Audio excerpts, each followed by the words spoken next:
any artist in any forms of art, I think they could relate the biggest obstacle is always self-doubt. Hi, my name is Josh Eballe. I am originally from Cagayan de Oro, but I've relocated here in Cebu for more than 10 years now, so Cebu is my new Cagayan de Oro. I'm a full-time corporate trainer, but I'm 101% theater artist by heart.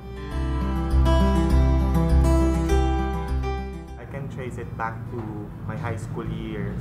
I can't remember the year, but what I can fully remember was that it was our teacher decided to conduct a musical competition, and our level, the 4th year high school students, were assigned to do Miss Saigon during that time. So when I was given the role of the engineer in that particular production, I really took time in researching about the role, learning about the lines. I also tried learning what the story is all about, even the history of Vietnam during that time.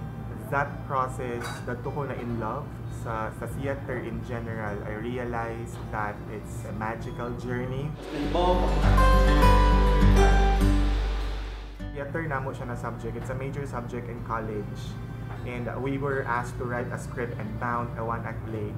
And the title of that play was The Wildest Times of the World. The story of that particular script was that it's about the life of si Julian, si Jeremy, and si William. Si Jeremy unta ang kasal ni Julian, but may bibiyaan, and Julian fell in love with William. So the dynamics was very intense. It was also funny. It was also romantic. That's the first one-act play that I can remember that I wrote.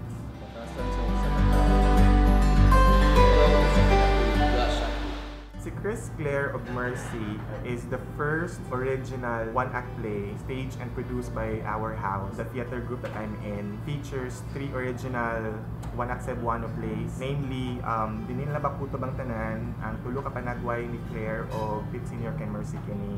Dinil lang Bakuto Bang Tanan is a story about Chris, who is a successful director and playwright. However, he remains unhappy.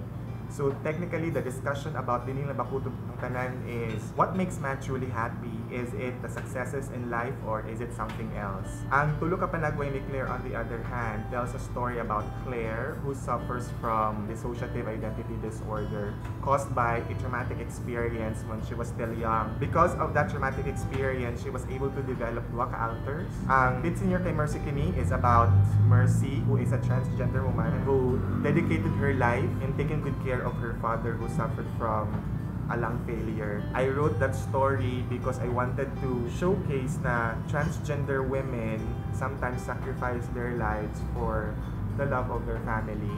And I think we're able to deliver that message when we stage those plays.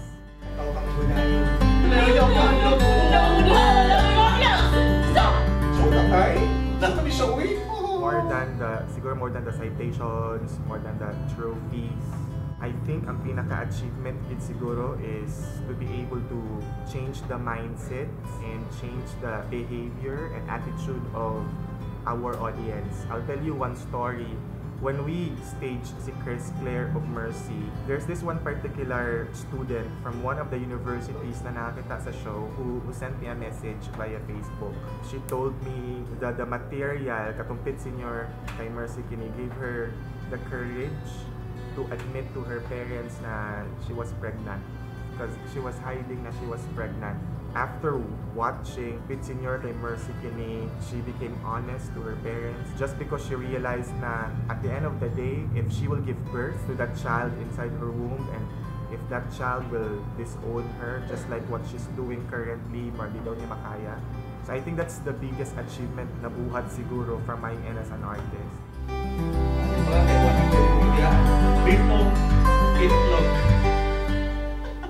When I was starting, I was always parang second-guessing myself na what I do is not good enough. Basin what I share to the audience or to the public is not at par with what they're expecting. All was internal. It was a battle between me and my spirit, a battle between me and my mind. One of the things that I would like to share to whoever is watching this right now, na if you have self-doubts, it's very important that sugod gina siya sa believing in yourself. And after believing in yourself, look for mentors who can help you listen to feedback, be open to feedback, and have a humbled heart. Just have humility to accept constructive criticisms kung ano yung makatabang sa imo in terms of really honing your skill.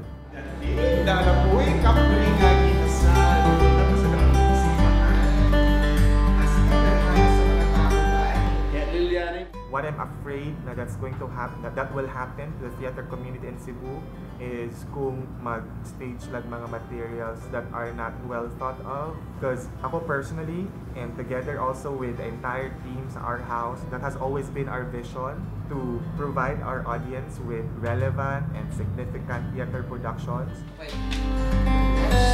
Okay. It's very important that they have to know who they are, because if they're going to venture into, say for example, the arts, any forms of arts, theater, music, visual, dagang gikan ng noise. And when I say noise, opinions from other people, criticisms, and you know how social media works today, right? Kung dili strong imong core as a person, dali na jud kay ka ma-pull down. So my one advice to the people who wants to continue with their passion is to, number one, they have to be sure about who they are.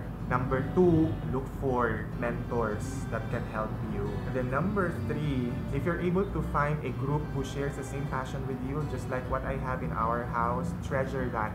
Because at the end of the day, after the curtain call, after everything is done, pag human ang show, kamurag yapo na magtapok-tapok, which means that it's actually you guys who's going to support each other. It's you guys who's going to have each other's back. So treasure the people that you form in the process.